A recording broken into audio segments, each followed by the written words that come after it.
मैं ध्रुव हूँ मुझे परिणति नमकर, बनी पूज्य परमात्मा।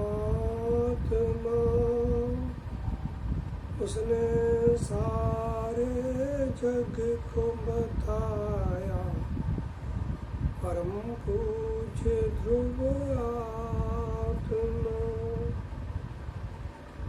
द्रव्यदृष्टि प्रकाश प्रश्नोत्तरी नामक ग्रंथ है।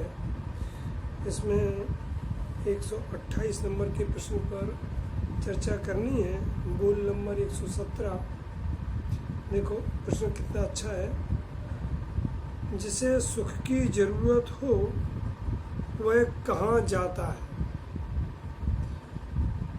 या जिसे सुख की जरूरत हो उसे कहाँ जाना चाहिए।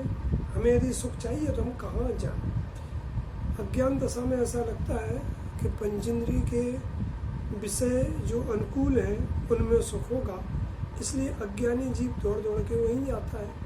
आगे में उदाहरण आते हैं ना, पतंगा दीपक की लो पे जाता है, सुअर बिष्ठा खाने को जाता है। न्याल भाई ने भी उदाहरण दिए हैं। और माने झंपला मारता, गुरुदेव कहते हैं छलांग लगाता है जहाँ सुख की इसे कल्पना होती है तो, लेकिन सुख मिलता नहीं है ना। तो यहाँ पर निहाल भाई जी क्या कहते हैं ये समझना है अपन को।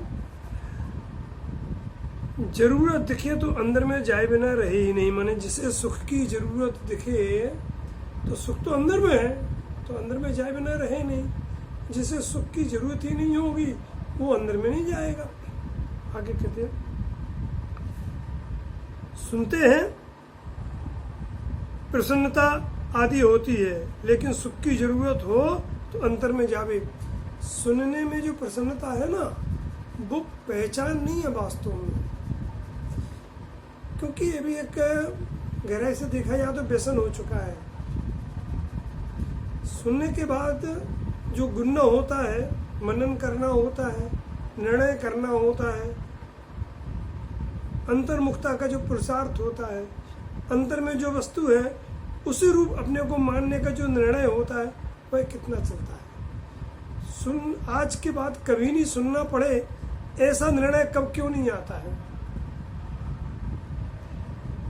जरूरत ना हो तो वहाँ ही अर्थात सुनने में ही ठीक माने, लाभ मानते हैं, नुकसान तो नहीं है ना ऐसा मानते हैं।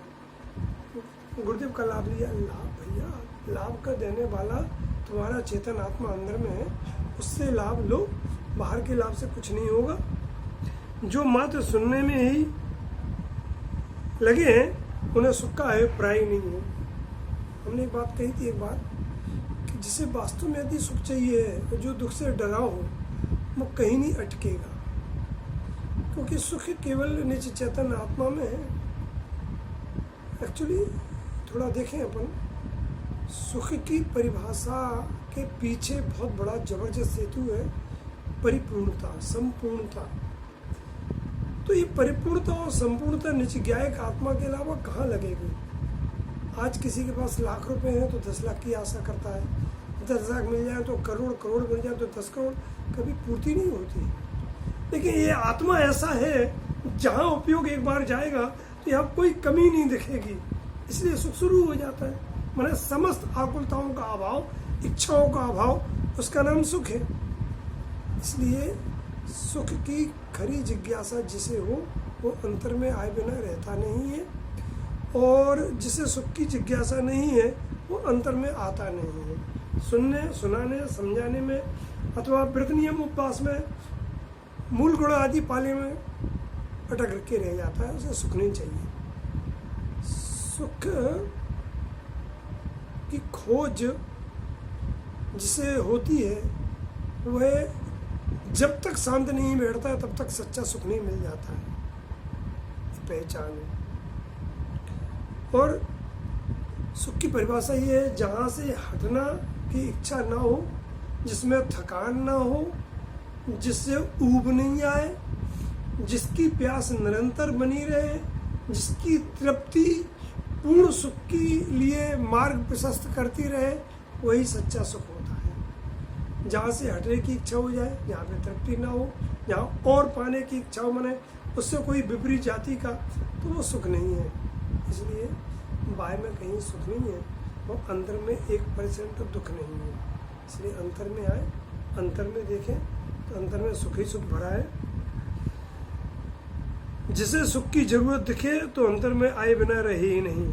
सुनते हैं, प्रसन्नता आदि होती है, लेकिन सुख की जरूरत नहीं होने से अंतर में नहीं आता है। जरूरत हो तो अंतर में आए बिना रहे ही नहीं। कहते हैं बाहर में सुनते हैं तो वहाँ तो ठीक है, नुकसान कहाँ है भाई साहब? उपयोग का अंदर से बाहर जाना वही नुकसान है। ये चीज़ वो गांठ बांध के रख लो, क्योंकि सुख अंदर में है, बाहर में नहीं है। चाहे वह गुरुदेव कहते पंच परमेष्टि क्यों नहीं हो, पर दब्बा हो दुख गई। अष्टपौड़ में आता है ना, स्वर्णी गाथा में मोक्ष पौड़ की, पर दब्बा हो दुख गई, सौ दब्बा हो सुख गई।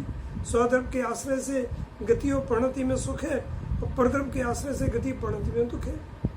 इसलिए इसकी चर्चा आज की है। अगले प्रश्न की चर्चा 129 नंबर की कल करेंगे। जा वाणी के ज्ञान के सुजय लो कालो, सो वाणी मस्तक नमो सदा देते।